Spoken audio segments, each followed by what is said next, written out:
She was 42 years old, and by the first frost of 1887 she owned nothing but the clothes on her back and 11 silver dollars sewn into her hem. The man who cast her out was her own brother-in-law. Silas Pruitt, president of the Larkspur Valley Bank, who produced a note bearing her late husband's signature, a debt she had never once heard spoken of in 11 years of marriage, and used it to seize the farm she had built with her own 2 hands. With what little remained to her name, she did the only thing left to a woman with nowhere to go. She bid $9 at a county auction on a forgotten scrap of land the town called the Dry Place. A hardscrabble lot with a caved-in cabin and a well so long empty that boys threw stones down it just to hear them land. Everyone said she had thrown away her last $9 on nothing. They did not know that beneath that dry well lay something sealed away 30 years before, something that would not only save her, but would return to an entire valley the one thing it had quietly been robbed of for a generation. Settle in, and let us tell you the story of Odessa Kane. If you're watching this from a place that people have written off as empty, dried up, or done for, tell us in the comments, because sometimes the driest ground holds the deepest water. Odessa Kane had been born Odessa Marsh in the spring of 1845, in a sod house on the edge of the Kansas prairie, the third of 6 children to a father who could find water where no one else believed water could be. Amos Marsh was known across 3 counties as a diviner, not the superstitious kind who waved a forked hazel branch and called it magic, but a patient, careful man who had learned, through decades of digging and failing and digging again, to read the language written into stone. He taught his daughter to notice the way certain grasses grew greener in a line across dry pasture, the way limestone held moisture differently than shale, the way the air itself seemed to hang cooler over ground that hit a spring. Odessa was the only one of his children who took to it with her whole heart. While her brothers wanted horses and her sisters wanted lace. Odessa wanted to sit beside her father at the mouth of a half-dug well, running her fingers over the layered rock, learning to tell a stone that promised water from a stone that only pretended to. The ground doesn't lie. Des. Her father used to tell her, his voice rough with dust and tenderness. It just doesn't always tell you the truth right away. You have to be patient enough to let it. She learned other things from him too, how to work iron at a forge, how to read a survey plat, how to fix a busted pump with wire and patience when there was no money for a new one. Her mother, for her part, taught her to preserve a whole winter's food from a single good harvest, to stretch $1 until it screamed, and to hold her head high even when her stomach was empty and her boots had holes. It was, Odessa would say later in life, an inheritance far greater than any deed of land, the plain, unglamorous knowledge of how to endure, and how to look at something everyone else called worthless and ask, quietly, what it might still be hiding. She married Thomas Kane in the autumn of 1866, a gentle, hard-working man with sun-browned hands and a laugh that came easily, and together they had followed the promise of cheap land west into the Colorado Territory, settling at last in a young settlement called Larkspur Hollow, cupped between 2 red rock ridges along a modest, stubborn creek.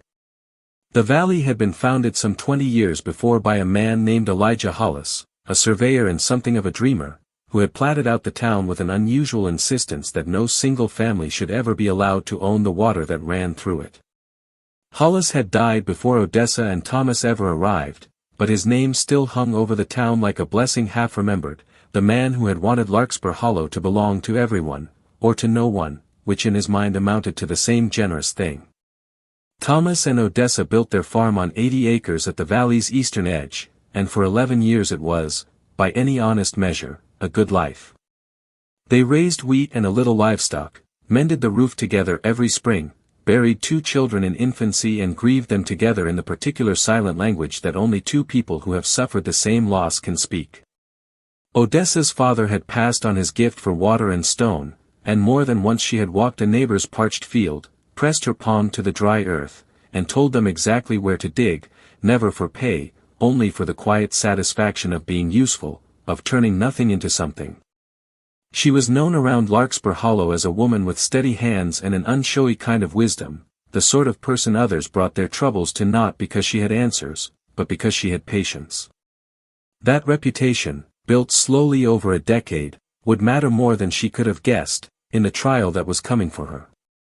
The fever came through the valley in the summer of 1885, the way fevers sometimes did, arriving on no particular wind and taking no particular care whom it chose. Thomas fell ill in July and was gone by the second week of August, and Odessa buried her husband on a hillside within sight of their own wheat field, under a marker she carved herself because there was no money to spare for a stonecutter. She told herself, in the raw months that followed, that grief alone would be the worst of it.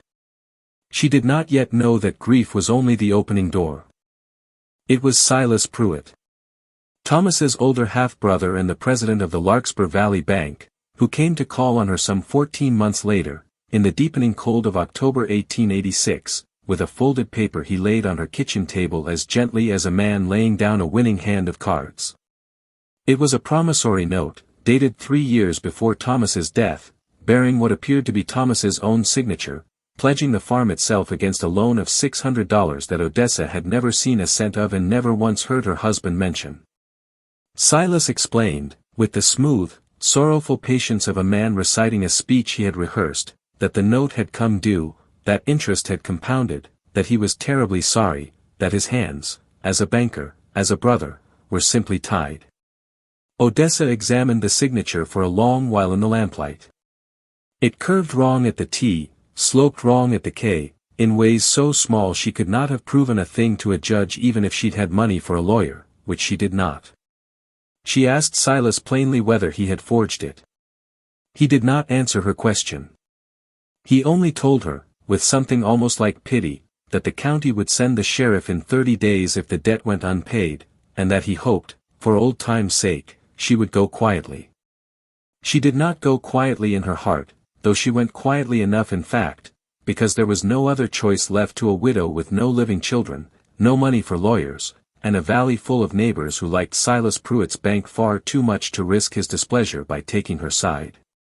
The sheriff came on a gray November morning, and Odessa Kane walked off the only home she had known for 11 years with a single trunk, 11 silver dollars, her father's old iron dowsing tools wrapped in a shawl, and a grief so large it had crowded out even her fear of what would come next. She might have left Larkspur Hollow entirely, many would have understood if she had. But something in her, some stubborn root planted by her father beside 100 half-dug wells, refused to be driven off the only ground she now called home. 3 weeks after the eviction, half-starved and sleeping in the back room of the church where the pastor's wife took pity on her, Odessa heard that the county was auctioning off an unclaimed lot at the valley's far northern edge, a scrap of land the townsfolk had nicknamed the Dry Place, where a settler named Caleb Ames had given up decades before after digging a well that never once produced water. The cabin on it had half caved in. The well itself had been capped with rotting boards and left to gather leaves and dust for 30 years. No one wanted it. It sold, in the end, to no one but Odessa Kane, for the sum of $9, while 3 men at the back of the room laughed behind their hands and one was heard to remark that the widow had finally lost the last of her good sense along with everything else. She walked out to the property the very afternoon of the sale, in a wind that smelled of coming snow, and stood at the edge of that rotted well cover for a long while before she ever touched it. It was, by any sane measure, nothing, a ruin on a ruin, the last dollar of a woman who had nothing left to lose foolishly. But Odessa Kane had spent her whole childhood learning that the ground does not lie, it only waits to be asked properly, and something in the shape of the land here, the particular fold of the ridge above it, the stubborn green of the grass along its northern edge even in October's dying light, told her that Caleb Ames had simply stopped one day too soon. She pried the boards away herself, coughing at 30 years of dust, and lowered her father's old plumb line down into the dark. It struck not water, and not the dry rubble she expected, but something with a duller, flatter sound, wood striking wood, some 18 feet down, well below where any sensible well digger would have stopped for lack of water. She spent 3 days working alone with a borrowed rope and a neighbor boy's help, lowering herself down by an old ladder Caleb Ames had left rotting against the shaft wall, and on the 3rd day her hands found, wedged into a hollow someone had deliberately carved into the stone, a small iron strongbox no larger than a Bible, wrapped in oiled canvas that had somehow kept the worst of the damp away for 3 decades. She hauled it up trembling, not from cold, and sat with it in her lap in the failing light a long while before she found the courage to force the rusted latch. Inside, wrapped in the same careful oilcloth, she found a leather journal, a folded survey map gone soft and brittle at its creases, a small drawstring purse heavier than its size suggested, and a single sealed letter addressed, in a strong, old-fashioned hand, to whoever comes after me. She did not open the letter that first night. She only sat by her small fire with the box in her lap, understanding, in some wordless way, that she had not bought $9 worth of nothing at all. It took her the better part of a week to work through what the box contained, reading the journal by firelight a page at a time, cross-referencing it against the survey map until the pieces began, slowly, to assemble themselves into a shape she could hardly believe. The journal belonged to Elijah Hollis himself, the town's long-dead founder, and it was dated across the final 2 years of his life. 1857 and 1858. In it, Hollis wrote in a plain, careful hand about the founding of Larkspur Hollow and about the covenant he had drawn up at its beginning, a covenant declaring that the creek and the aquifer beneath the valley belonged not to any one family, but to the town itself, held in a common trust for every settler who came to work the land honestly. He wrote of his fear, in his last months, that a young man newly arrived in the valley, a cousin of a prominent family, ambitious and cold-eyed, named Josiah Pruitt, meant to buy up the water rights piece by piece and quietly undo everything Hollis had built.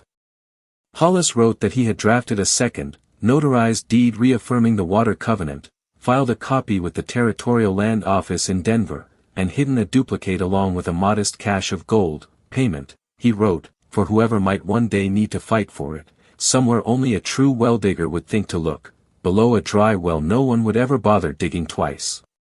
Odessa read the name Josiah Pruitt 3 times before she let herself understand what she already knew in her bones. Josiah Pruitt had been Silas Pruitt's grandfather.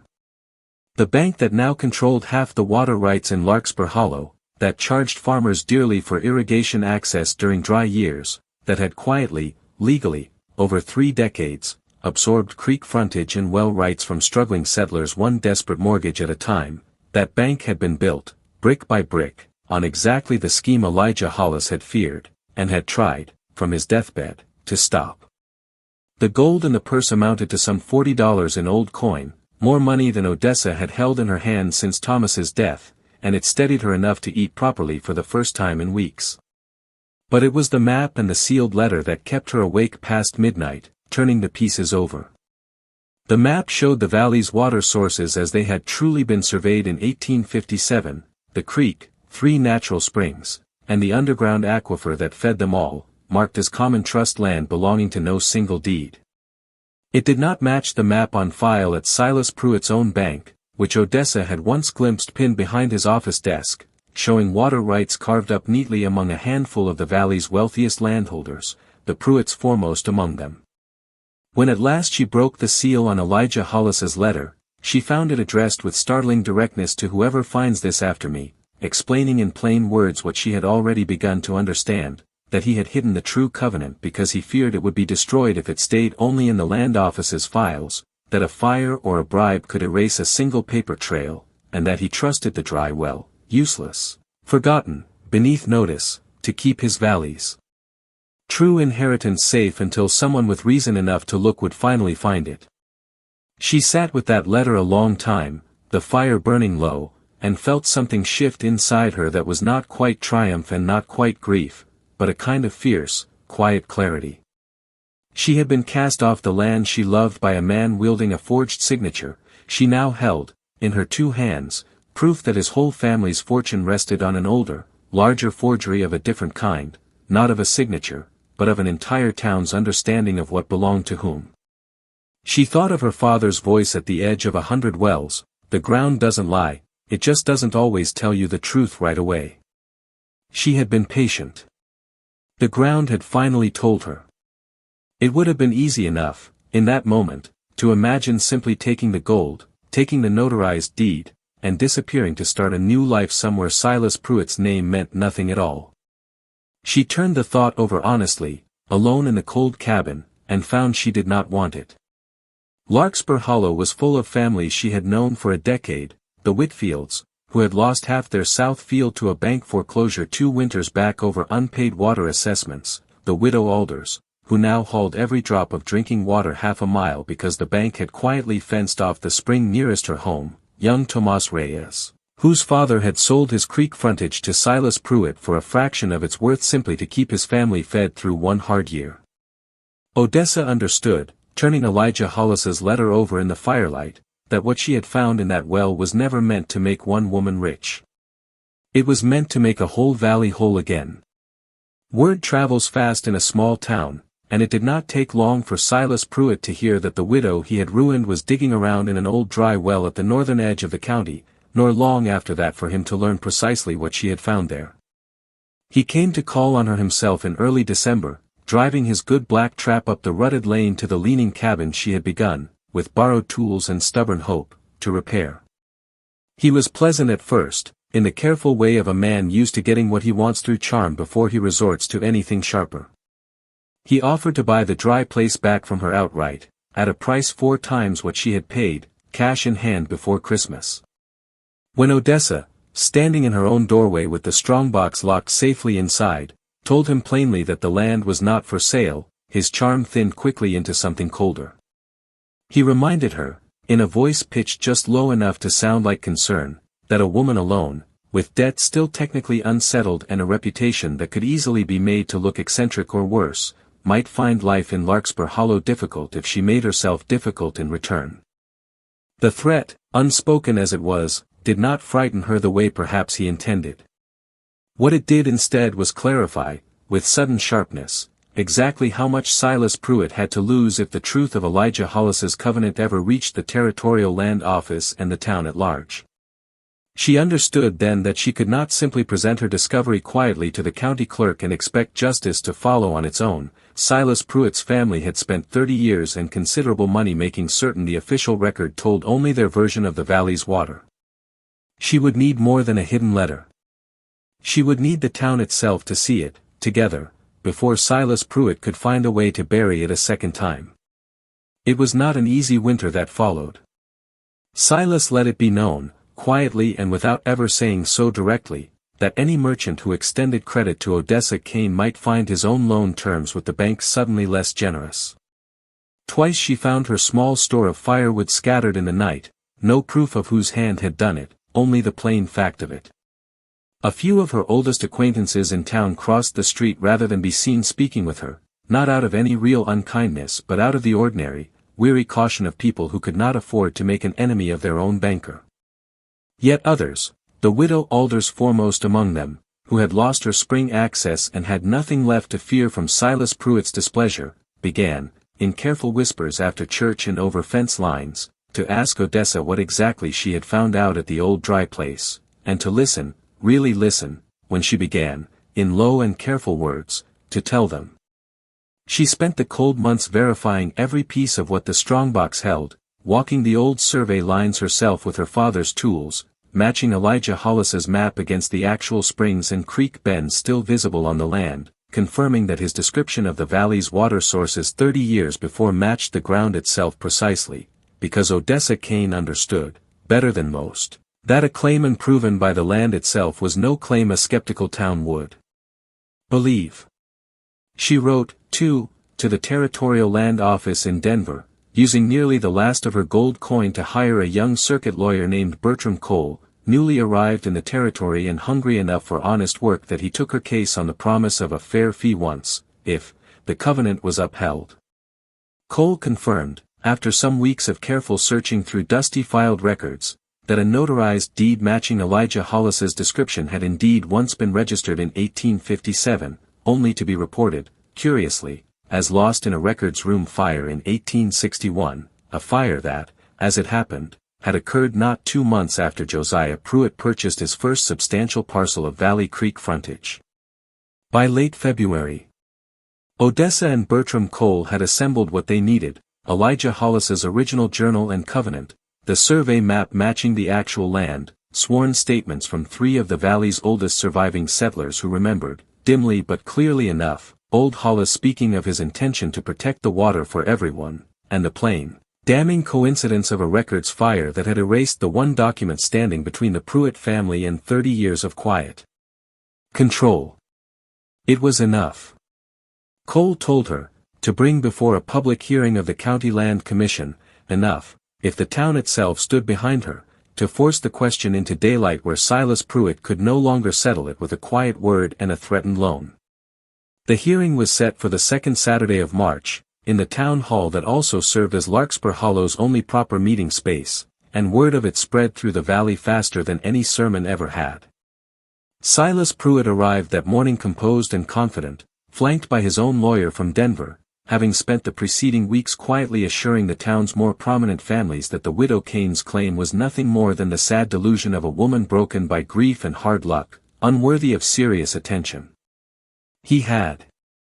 Odessa knew, every reason to believe the room would side with him. He held the mortgages of half the men sitting in it. Odessa stood before that room in her one good dress, mended twice over, with Elijah Hollis's journal open in her hands, and she did not raise her voice, because her father had taught her long ago that the ground doesn't need shouting at, only listening to, and she had come to believe the same was true of people. She read the founder's own words aloud, his plain hope that no family should ever hold a whole valley's water hostage to its own fortune, and she laid out, plat by plat, the difference between the map Hollis had drawn and the map the bank now used, and she let Bertram Cole speak to the curious timing of a records fire that had conveniently erased the one document that would have stopped the Pruitt family cold. She did not accuse Silas Pruitt of forging her own eviction note that day, though she believed it fully. She let the older, larger truth about the valley's water speak first, trusting, rightly, as it turned out, that a town shown one clear deception would begin, on its own, to wonder about others. It was the widow Alders who rose first from the gathered crowd, when the county commissioner called for any who wished to speak, and said in a voice thickened with old grief that she had hauled water half a mile by hand for 2 winters because the spring nearest her home had been fenced off by the bank, and that she believed, now, she finally understood why. One by one, others followed, the Whitfields, young Tomas Reyes's mother, a dozen more whose small griefs over water and mortgages and quiet unfairness had never before found a shape they could point to together. Silas Pruitt's own lawyer, watching the room turn, advised him in a whisper the whole front row could half hear to withdraw his objection before the county commissioner ruled formally against him, and Silas Pruitt, for the first time in Odessa's long acquaintance with him, said nothing at all. The commission's ruling, handed down within the month, reaffirmed Elijah Hollis's original 1857 covenant in full. The creek, the 3 natural springs, and the aquifer beneath Larkspur Hollow belonged, as the founder had always intended, to the common trust of the valley's settlers, administered thereafter not by any bank but by an elected water board on which Odessa Kane, at the town's own insistence, was asked to sit as its first member.